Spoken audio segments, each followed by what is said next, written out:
text will be signed within next 3 months, within the first quarter of 2026. Today we are bringing out you the broad outcomes as a part of the negotiation, so that you are able to know what has been negotiated as part of the deal, and then Honorable Minister will be addressing you on the broad expectations from the deal, and also take up some questions and answers from your side. So we request the Chief Negotiator Petrel Dillon, who is the Joint Secretary in the Ministry, to make a quick presentation on the outcomes. We'll share this presentation with all of you after this press conference, so that you all can have a detailed look at it separately. So you will not need to take photographs of the presentation. The entire thing is going to go to all of you. Thank you very much. They will still take photos because they'll want to beat each other. Okay. On putting it out in the media. This is the new one.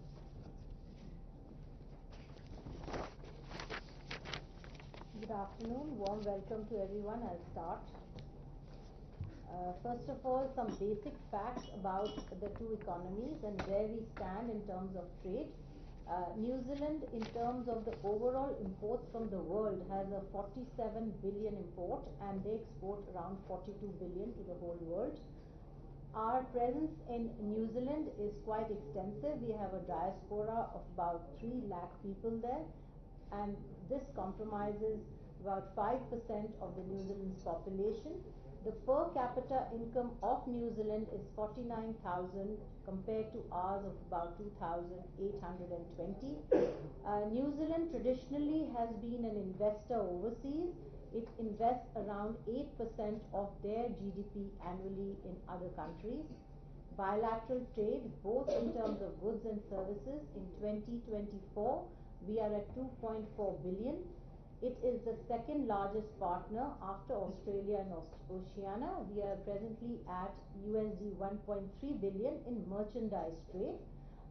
The next 3 points essentially are elaborations of that. I'll come to the services side.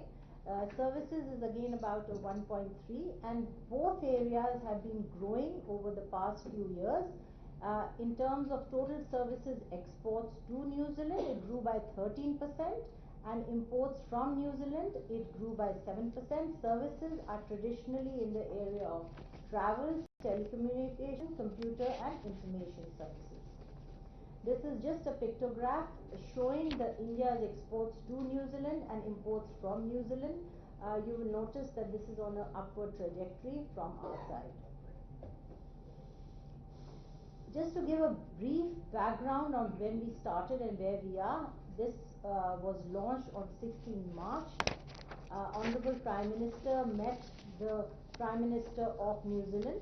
This was launched by the CIM and their Trade Minister here in Vanajya Bhavan, and in 9 months we have completed this with 5 formal rounds, as the Commerce Secretary mentioned.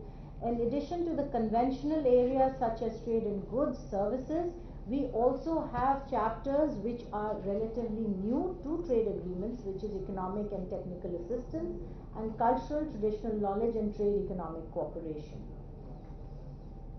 This is a pictograph showing where, which state, what comes from, and how is it that this FTA will serve to boost the products from that state. We'll be leaving this presentation for you, so you can go through it.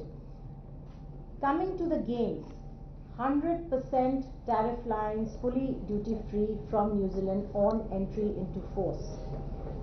Our present average with New Zealand is 2.2 in terms of the duties, but that is a bit deceptive as averages are. Our peak tariff for most of the goods that we export to New Zealand, which is textile products, leather, ceramics, carpets, automobile, was pegged at around 10%.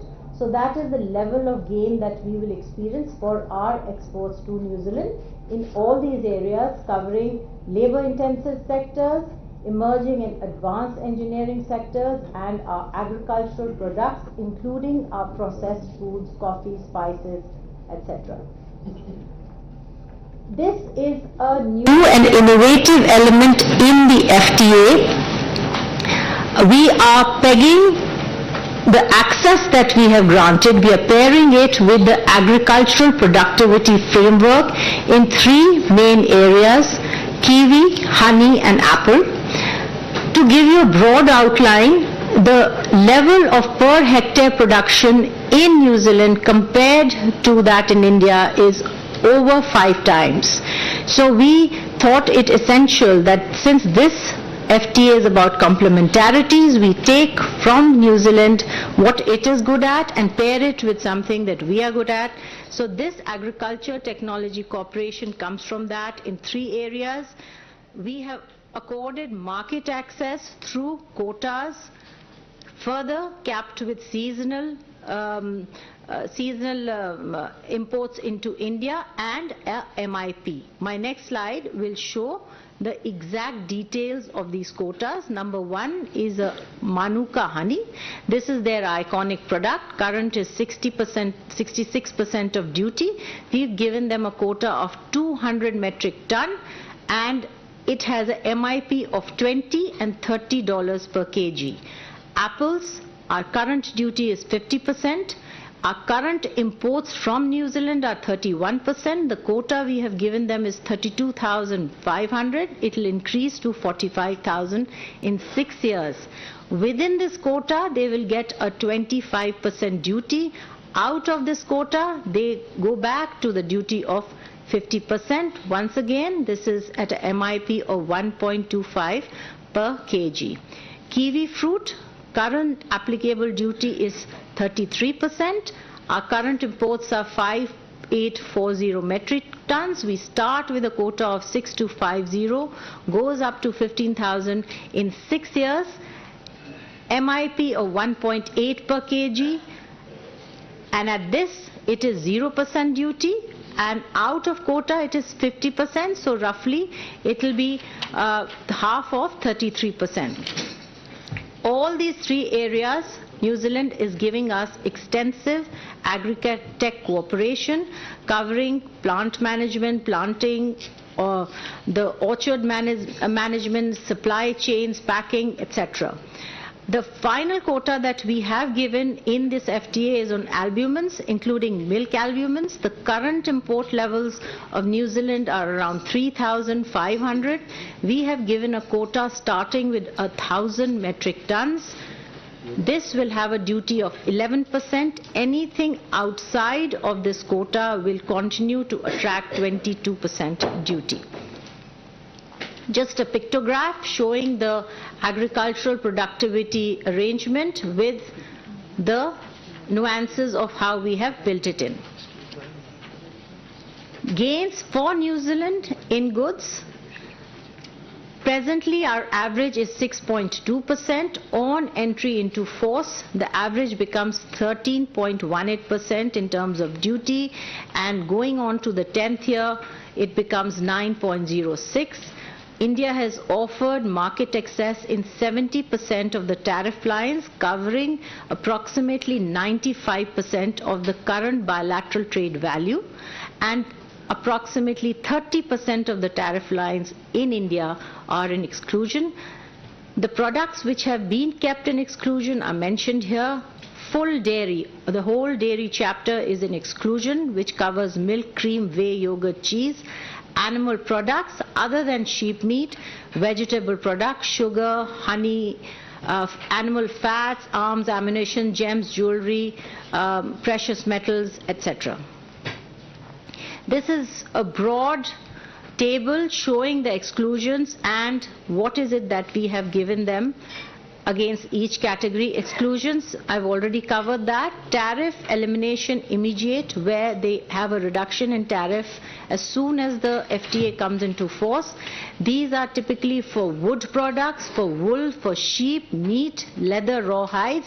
This was a huge demand of our leather industry here in India. Phased, what is phased over a period of time, which is petroleum oil, vegetable oil, etc. Reduction, wine, pharma, polymers, iron and steel, honey, apple, albumins is what is in quota, and this is what India has given to New Zealand. Services and mobility, key gains. This is a big takeaway from the FTA. 118 sectors have been given from the New Zealand side. This is EU plus because they have also given us audiovisual services. There is a special annex on health and traditional medicine services. In terms of mobility, a huge win for the students. There is no cap on the number of students going there. We have locked in at least 20 hours per week in terms of work rights for Indian students. So even if there's a local legislation which brings it down to 15, it still stays 20. Presently, I'll put it on the table. In November, they put in 25, but that is only there for a limited period of time. Post-study work visas goes up to 4 years in the case of a doctorate degree. Temporary employment entry, there is a quota of 5,000 visas. This again is something New Zealand has never given any other country. A comparator is China, which got around 2,000 visas. Work holiday visas is for 1,000 young Indians annually for a period of 12 months. India, from our side, has given 106 services and an MFN treatment in 45. Gains in other chapters for India. Number one, investment. New Zealand has committed to increase investment to 20 billion into India over 15 years and this is EFTA style, this comes with a rebalancing mechanism in case it doesn't get fulfilled. One thing I'd like to point out here, because for a comparison, from 2000 to 2025, New Zealand has invested roughly 90 million into India. So this is a substantive figure. We have got annexes on pharmaceutical and medical devices, which provides us expedited pathways, because now they recognize that if we have certifications from EU, UK, US, Canada, any of the regulators, then they will cut down the process for clearing our medicines, our medical devices. Presently, it takes 3 to 4 years there. IPR, this is another big win. They have agreed to amend their laws to give space to our GIs by making it in terms of EU parity. Organic primary products, we have entered into an interim MRA, and a more detailed one will be worked out. They will recognize whatever Australia has, with which we've got a full MRA. Economic and technical assistance across all areas which the two countries can help each other, including audiovisual industries. We know that the film industry is big into shooting there, tourism, sports, etc. Custom and trade facilitation, one of the things we do learn through FTAs is how to improve our systems. This is a part of that. So in this, the Indian customs and as well as that side has committed that 48 hours and 24 hours is what they will take to clear express shipment and perishable goods. MSMEs, a huge win, a cooperation from the New Zealand side on building linkages, incubators and plugging in trade-related information. Rules of origin, once again, it's a balanced, robust framework. And the last, cultural trade, traditional economic cooperation chapter is what we have built in terms of pushing our Ayush, our cultural, tribal affairs and wellness into the New Zealand landscape. There are 7 side letters in the agreement. One is on wine, one is the working holiday visa, one is a comparable regulators which they have listed in pharmaceuticals, the other one which they have listed in medical, the letter on geographical indicators, and a side letter on MRA in organics, and a side letter on consultations related to the dairy sector in the FTA. Strategic significance, very quickly, New Zealand helps us because it's a part of the Pacific Island country, and with the tariffs coming down, now our exporters can take advantage of a combined logistics, costing and the combined economy of, let's say, Australia, New Zealand. By 2045, it is understood that they will have a huge demand of workers, and this is an opportunity for India to position itself as a key supplier for both skilled and semi-skilled workers. Pathways have been created for our Indian traditional medicine systems, that is Ayush. New Zealand, as a developed country, is part of many networks and organizations around the world, and our FTA with them helps us leverage that. There's a tariff preference for Indian goods into New Zealand finally comes. So far, our exporters were struggling with the fact that the other countries had zero duties and we did not. So that's a plus for them. And this will help us leverage a deeper footprint in the Oceania region and work towards Viksit Bharat. Way forward, Commerce Secretary already mentioned, subject to our mutual agreement, we will be putting out the text in the coming days on an agreed date.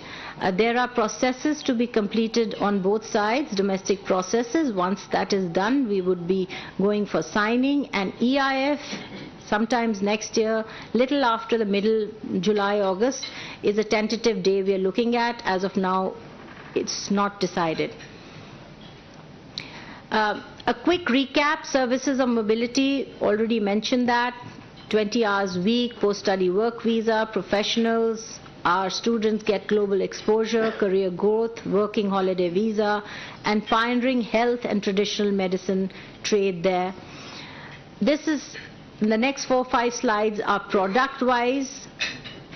Peak duty on agriculture and processed foods was around 5%.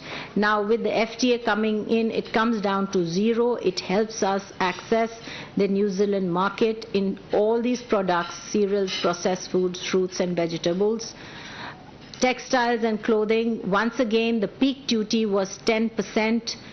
We have exports there at 98 million. New Zealand has a larger import capacity, and hopefully with zero duties we can leverage that. Leather and footwear, similar situation, peak duty was 10%, and with this we can leverage the bigger market there. Pharmaceuticals, I have already mentioned, is a big win, and their imports are 1.4 billion in the last 3 years. Given our strength in this is an area we hope to capture. Engineering sector, it's a huge market in New Zealand of 11 billion. We are only at about 47 to 68 million in terms of our exports, and with duties now reducing to 0, this is an area which we hope to move ahead in terms of our export. And finally, the marine sector. New Zealand is traditionally more alive compared to India in the marine sector, but this is an area we can look at moving ahead on. And finally, the plastic and rubber industry, 10% peak duty, now down to 0.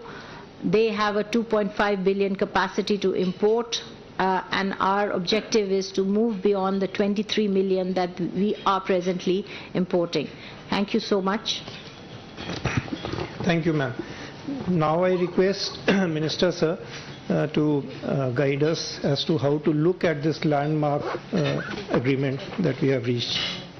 Thank you, and a big congratulations to all of you and the nation under Prime Minister Narendra Modi's leadership. This is the 7th free trade agreement.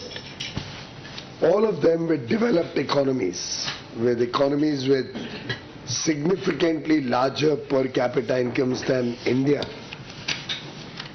demonstrating that we are expanding trade relations rapidly with countries who complement the Indian economy rather than compete with India. I was just seeing Honorable Prime Minister Narendra Modi's tweet, and below the tweet in the comments there's a very nice comment with which I would like to begin. And the person says, big move, fast execution, wasn't talk, it was intent. The FTA turns New Zealand ties from friendly to formidable, especially for trade, innovation and youth-driven growth. One of the first few responses to Prime Minister Modi's tweet that I just read and found interesting, hence I share it with you. Friends, this is a free trade agreement with New Zealand, which is both comprehensive and forward-looking, reflecting the vision of our two leaders, Prime Minister Modi and Prime Minister Lakson, to elevate the relations to much higher strategic levels, much more comprehensively, which will not only include trade, education, R&D and innovation, services sector in a very big way, tourism, sports. It's a very multifarious engagement, particularly to benefit our farmers and dairy through technical collaboration, which will help them upgrade quality, productivity, and therefore the incomes of our farmers and dairy persons. Friends, it's a historic and landmark FTA because it's not only concluded in a record time of 9 months. With a developed economy, we are all aware it usually takes much longer. But more importantly, it has 2 or 3 very interesting elements. One, it is our first FTA which is led by a completely almost non-men team. It's a women-led FTA. The chief negotiator was our senior colleague, Joint Secretary Petal. All the track leads were largely women, and I must compliment our women of substance taking a lead in finalizing this agreement. Thank you very much. It's also our third FTA with a Five Eyes nation: Australia, UK, and now New Zealand. We are soon going to launch discussions for the terms of reference with Canada also. And we are already at an advanced stage in our discussions with the USA. This reflects the growing strategic importance of India in world geopolitics. One must also recognize that this nation, with a smaller population, smaller GDP, has high growth potential. Our current trade being a small proportion of their overall trade in goods and services, the upside that is available for us is very huge, both in goods and in services. And having gained access in a large number of service areas, including audiovisual, and 100% access in goods, we see tremendous potential for doubling this trade in the next 5 years, possibly greater than doubling this trade.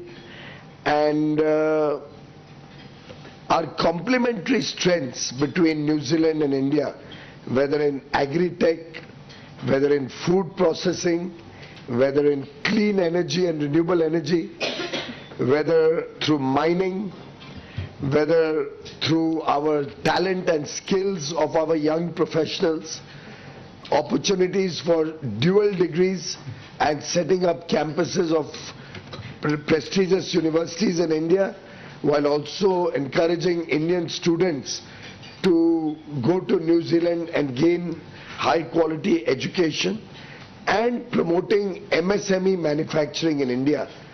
This FTA provides opportunities for all sections of our export community, opens up new doors for new exporters with new products wishing to diversify their export basket, and at the same time helps every region of the country, north, south, east, west, northeast, in different areas.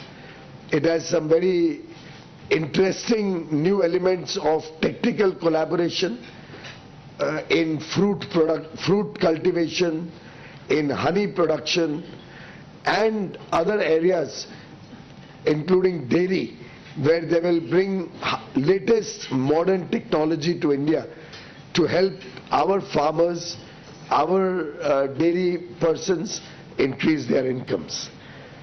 It will certainly be a great boost for labor-intensive sectors like textiles, apparel, home decor, footwear, rubber and leather, while also encouraging export of automobiles, auto components, machinery, electronic goods, electricals, pharmaceuticals and chemicals. This shows you the wide range of products that will benefit, particularly areas where either there were high duties or some areas where there were barriers to trade, which we have both agreed to simplify and smoothen for faster access to their market. In terms of mobility, you are well aware, students who go to New Zealand to study will now be eligible for a 2-year work visa if they take a degree course, 3-year work visa if they take a bachelor's degree with honors, a 3-year work visa if they graduate in STEM disciplines, science, technology, engineering and mathematics, and a 4-year work visa when they do postgraduate studies in New Zealand. It's also interesting that almost 5,000 of our professionals who are yoga instructors, chefs, Ayush professionals, IT or educational teachers, nurses, caregivers will get professional visas for serving the New Zealand economy. We have also been able to open up 118 sectors which will also give us an opportunity to participate in tourism, IT, telecom, audiovisual, etc. We are very happy to report back to the nation that for pharmaceutical products, there will be a fast-track mechanism for approval of Indian pharmaceutical products, which will open up the doors to the New Zealand market and help us capture a larger share of their current imports of pharmaceuticals and medicines, drugs. They have also agreed to mutually accept good manufacturing practices which are approved in India by US, UK, EU or Canada, so that products or companies approved by these countries will get faster access in the New Zealand market. We have also been successful in negotiating collaboration in traditional medicine, the Ayush stream of wellness and medication, and this will open up good opportunities for healthcare, preventive healthcare, wellness and traditional medicines, which is India's area of strength. Friends, our farmers stand to gain hugely both through market access in New Zealand and through technology collaborations. Similarly, for our fishermen, our dairy persons, and giving a very small conditional TRQ, very small volume of concessional duty exports on a few products, we have been able to open up large vistas of market access and technology collaboration and benefit from New Zealand. In fact, we visited some of their farms where kiwis are produced. Many of them are run by our own hard-working farmers from Punjab and Uttarakhand. And I was amazed to see the quality and productivity.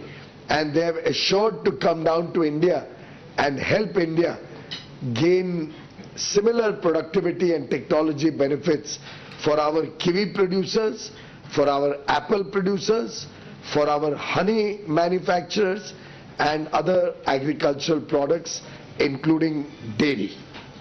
Friends, we have been very sensitive to protect all the sectors like farmers' interests in rice, wheat, dairy, soya, and various other farmer products, agricultural products, which have not been opened up with any access. We have also been very conscious of ensuring that our MSMEs and our startups, innovators get big opportunities in New Zealand. It's a win-win agreement, and I can assure the people of India that under Prime Minister Narendra Modi's very, very focused approach and guidance towards making India a greater player on the world stage, making India's industry, farming sector, agriculture sector and services sector an international player of relevance. We are negotiating free trade agreements and comprehensive partnerships strategically with countries who have significant incomes, with countries who offer large market opportunities, and undoubtedly these agreements will play a very important role in the Amrit Kal as we all work collectively as a nation of 1.4 billion people, as 140 crore Indians work towards our goal of Viksit Bharat 2047. Thank you. Thank you, sir. We'll take questions now. Please raise your hand, introduce yourself, and then ask one question per person to begin with. We begin with Sumita. You raise your hand first. On the New Zealand. Sorry, India-New Zealand FTA. Congratulations, sir. I'm Sumita from ET. Now, just want to understand a bit more on the commitment of investments of $20 billion that New Zealand has pledged over the next 15 years. Which sectors is New Zealand sort of prioritizing as far as these investments are concerned? Thank you. You want to better give them some information on that? Thank you. They are investing 20 billion over 15 years. Broadly, it is going to be in the area of manufacture, infrastructure, but we have left it open to them to decide which areas they would like to pursue as the time evolves. Incidentally, just want to clarify that this $20 billion we must see in the context of the size of the New Zealand economy. So far, in the last 25 years, New Zealand has only invested $70 million, 70 million. In terms of rupees, this is close to 630 crore rupees only. So they are committing to invest now 1,80,000 crores. So from 630 crore investment over 25 years, New Zealand has committed to invest 1,80,000 crores in the next 15 years. When you see this in context, you recognize what a big gain it is for India. This will open up, as I said, collaboration in several sectors, particularly benefiting our farmers, our dairy and our MSMEs. At the same time, I want you to appreciate that this will include investments in education, in sports, in service sectors, opening up large opportunities for our youth and opening up for us training facilities, skill development and many other areas which will really help our youth, men and women, our youngsters. Incidentally, their minister, when he visited Mumbai for the second last round of our discussions, actually inaugurated a cricket sports tournament where journalists were competing against each other. So it was a tournament under the Sansad Khel Mahotsav that Honorable Prime Minister Narendra Modi and the Ministry of Sports and Youth Affairs have been encouraging all the MPs to have. And their minister inaugurated a journalists competition on cricket. A doctors competition. It was amongst doctors. We also had one separately for journalists. This one was for doctors in Mumbai. And interestingly, he chose to bat and requested me to bowl and got bowled, clean bowled on the second ball, I think. But that was on a lighter note. He has promised to practice better. I have promised that I'll have to start learning cricket, which is not a sport I'm very good at, and we're going to do one more match to celebrate the free trade agreement. Why I mention this, ladies and gentlemen, is that we are making a pitch for Olympics in 2036. We already have the Commonwealth Games in 2030. Sports will be a big area of collaboration and investment from New Zealand, and I would encourage Indian young startups and youngsters who are looking to go into the sports fraternity to look at this agreement very carefully and take interest in this. Lakshmanji.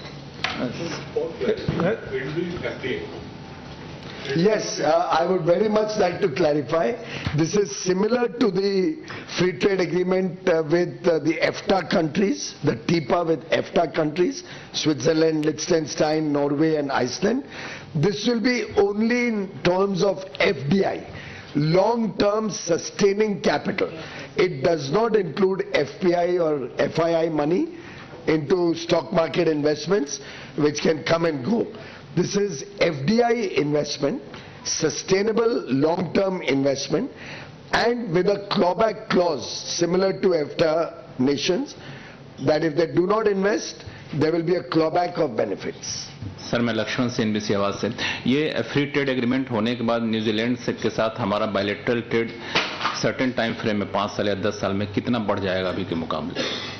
5 साल में आज के दिन जो निर्धारित किया है, हमने सोचा है कि आज के ट्रेड को हम डबल करें, गुड्स और सर्विसेज दोनों में, यानी $5 बिलियन तक लेके जाएं बायलैटरल ट्रेड को, द्विपक्षीय व्यापार को। लेकिन जो मैंने अनुभव किया है, बड़ा बिजनेस डेलीगेशन लेके मैं न्यूजीलैंड गया था और उनका भी बड़ा बिजनेस डेलीगेशन भारत आया, आपसी संबंध बढ़ाए गए, आपसी वार्तालाप भी हुआ है और दोनों तरफ के उत्साह को देखते हुए मेरा अनुमान है कि शायद 5 बिलियन से ज्यादा हम 5 साल में अचीव कर लेंगे और आगे चल के 10 साल का अगर हम परिप्रेक्ष्य देखें तब तक उनकी FDI इन्वेस्टमेंट्स भी आनी शुरू हो जाएगी। उनके मन में ये भी है बड़े पैमाने पे यहाँ निवेश करके अपनी टेक्नोलॉजीज को भारत में लगाना और उसके माध्यम से पूरी दुनिया की मार्केट में भारत से अपने सामान को बेचना या अपनी सर्विसेज को लेके जाना। तो न्यूजीलैंड के द्विपक्षीय व्यापार में तो बढ़त आएगी आएगी, लेकिन इसके कारण बाकी देशों में भी हमारा निर्यात बड़े पैमाने पे बढ़ेगा। Amity. Hi sir, Amity from Hindu Business Line. Sir, like in all the other FTAs, we have managed to protect our dairy sector in the New Zealand one as well. I just wanted to understand the significance of the side letters, sir, since there is one on discussions on dairy. Well, it's just that if we ever give dairy concessions, and you're all aware we have not opened up dairy in a single FTA for anybody. They were concerned that if we open up dairy for some other comparable economy, where the per capita GDP is similar, the size of the economy is similar, the dairy production level is similar to New Zealand, then at least they should have an opportunity to discuss with us whether we can extend similar benefits to them. A, India is never going to open up dairy, so that concern really doesn't matter. B, it's only a consultation, no commitment.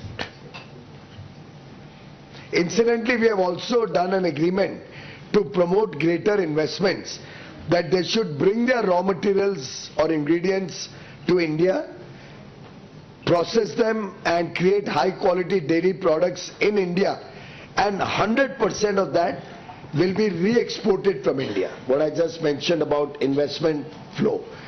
That way, this will help us not only increase exports to New Zealand, but their investments will help us to increase exports and become a dairy exporter to other parts of the world.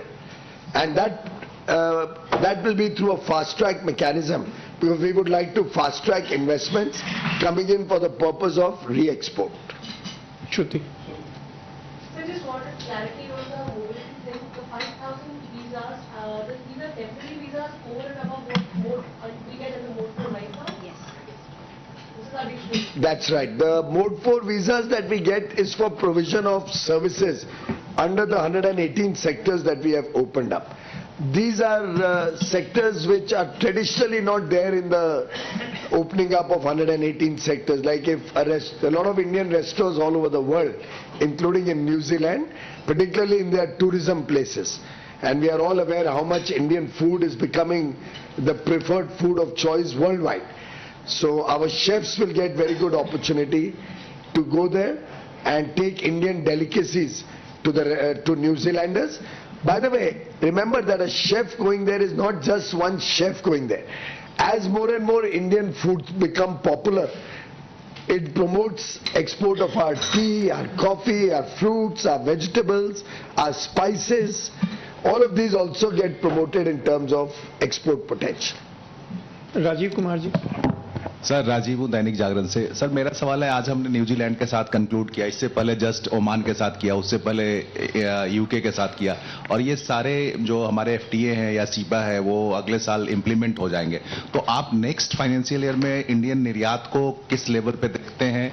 और दूसरा जो लगातार हम और भी कई pipeline में हमारे एफटीए जो अगले साल सर कंक्लूड हो जाएगा, तो और दूसरा क्या ये लगातार एफटीए जो हो रहा है इससे क्या यूएस हमारे साथ जल्दी निगोशिएट करने के लिए तैयार हो सकता है? और आज हम न्यूजीलैंड का फ्री ट्रेड एग्रीमेंट सेलिब्रेट कर रहे हैं आपके साथ, और मुझे विश्वास है कि और बहुत मौके मिलेंगे ऐसे ही सेलिब्रेट करने के अन्य विकसित देशों के साथ, अन्य देशों के समूह के साथ एफटीए सेलिब्रेट करने के, और देश का व्यापार अंतर्राष्ट्रीय स्तर पर और भारत के अंदर भी उसकी गुणवत्ता, क्वालिटी सुधरे, उसकी पोटेंशियल बढ़े और भारत में नई नौकरियों के, रोजगार के अवसर बने, यहाँ का व्यापार बढ़े, यहाँ की एमएसएमई सेक्टर को नई टेक्नोलॉजी से हम और आगे लेके जा सके।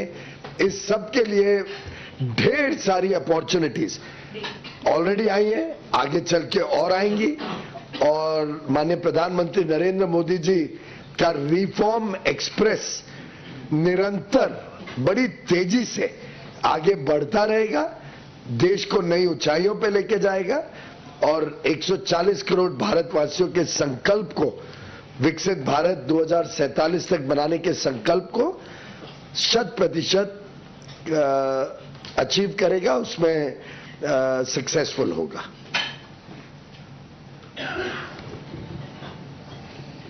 Thank you. Concluding remarks by CS sir. Would you like to say something? Thank you, friends. We have lunch for you. Do join us for lunch after this, and then you can file us to your stories. Thank you.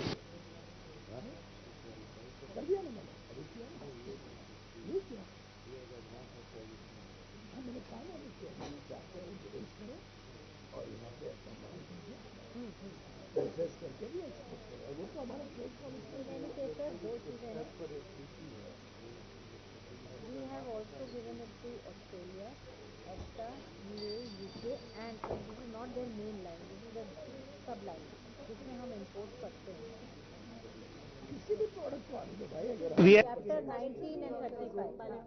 This is used for our inputs. हाँ।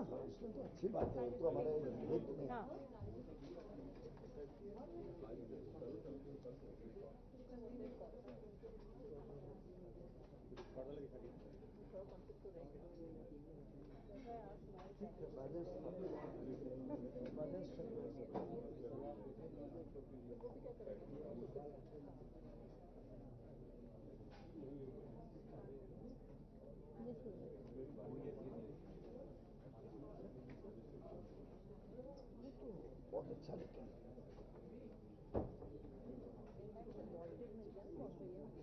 ये सबको दे सकते हैं, ये सबको circulate कर दो।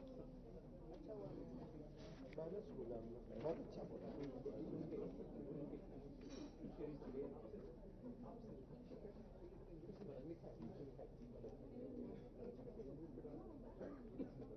नाव नहीं करते हैं, नाव से बात करो, नाव से बात करो और इसको कितना लंबा दिखाए वो भी देखो।